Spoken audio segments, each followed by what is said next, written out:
Welcome back to the Sphere of Reality. This is Toye Oyelese, and I'm glad you're here again.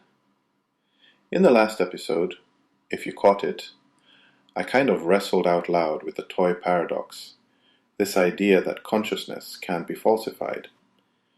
And if that sounds abstract, well, today is going to be not simpler, but definitely more grounded. Because now I want to talk about what it actually means to live with that paradox, how it shapes everything we experience. So here's the thing I want you to sit with for a moment. You are always, always at the center of your own reality. Not in a self-centered, the world revolves around me way. That's not what I mean. I mean in a literal, inescapable sense.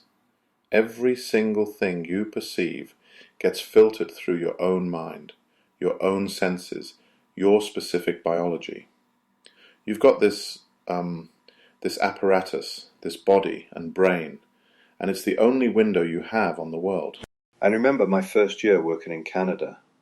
Imagine, I'd practiced medicine in Nigeria for years, so sure, English was familiar.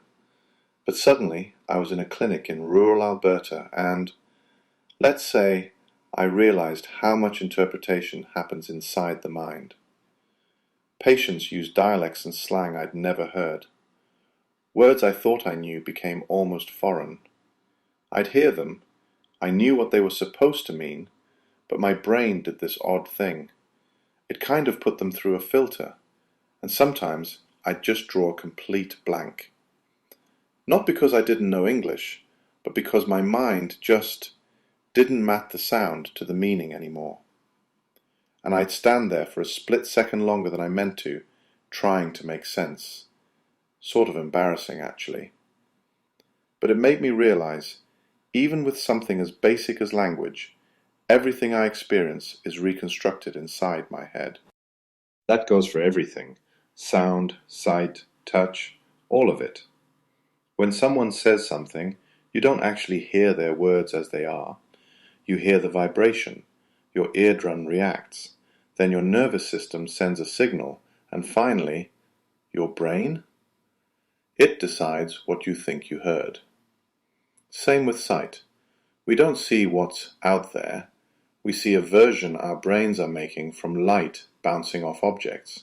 Even touch. That's just your nerves sending pressure and temperature signals up the chain. We are interpreters, trapped in a box we can't step outside of. And honestly, sometimes we forget just how thick the walls are. Now, I know, there's always this temptation to say, well, come on, Toy, look, we all seem to agree on stuff, right? Like, we can perform surgery together. I mean, thank goodness. We build bridges that don't fall down. We play music, and we somehow stay more or less in sync. Isn't that proof we experience the same reality? But here's where, I think, we trick ourselves a little. Those things, they show coordination, yes, but not sameness of experience. Coordination just means we function well enough together, right? Not that my red is your red, or that the pain I feel is in any way the pain you feel. Shared reality, it's a convenient assumption. It helps us cooperate, which is nice. But at the deepest level, it's not something we can ever actually verify. You can't step out of your own skin and double-check, yep, I see the world just the way you do. It's not possible.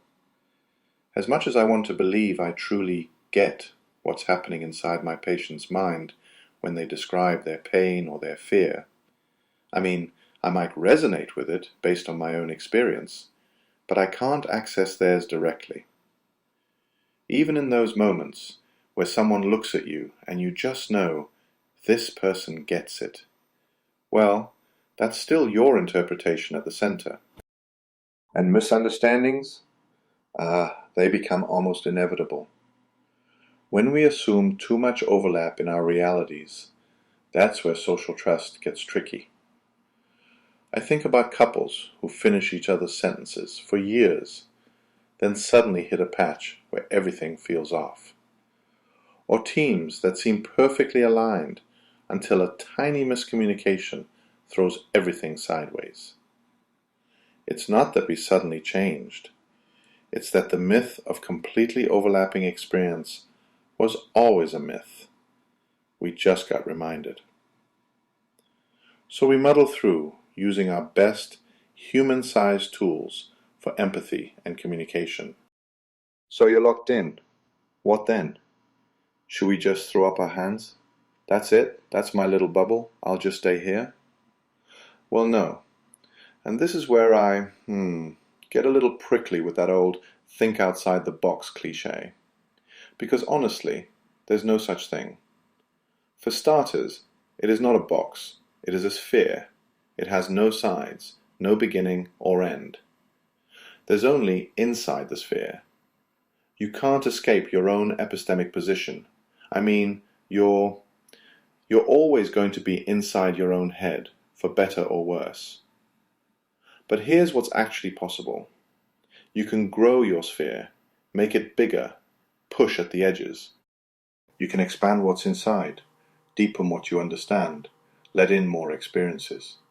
And that, to me, is not just comforting, but empowering. Like, when I first came to Canada, I used to imagine I'd just have to break out of my old ways of thinking to really belong here. Thought I needed to escape myself to become Canadian enough, whatever that means. But what I realized, and this took a while and a fair bit of messing up, is that real growth didn't come from leaping out of my sphere and pretending I was someone else. No, the breakthroughs came from throwing myself deeper into listening to people here, learning their worries, their cultures, making mistakes and asking what I'd missed. Over time, the walls got less confining, not because I broke through them, but because the sphere itself expanded. So, it's not about chasing a totally objective truth outside yourself. It's about pushing at your boundaries, stretching them bit by bit, so your reality gets richer and wider. Once you accept that you can't escape your vantage point, you can focus that energy on actually growing it. And you know, sometimes the sphere contracts too, when we withdraw or close off. But that's a story for another time, or, well, maybe a future episode. That's probably enough deep thinking for one day. Next time, I want to discuss a diagram that I drew about 25 years ago and what it finally means to me. It is the art cover for this podcast. Maybe you'll see your own experience in it. Until then, keep noticing the walls, and if you can, give them a gentle nudge.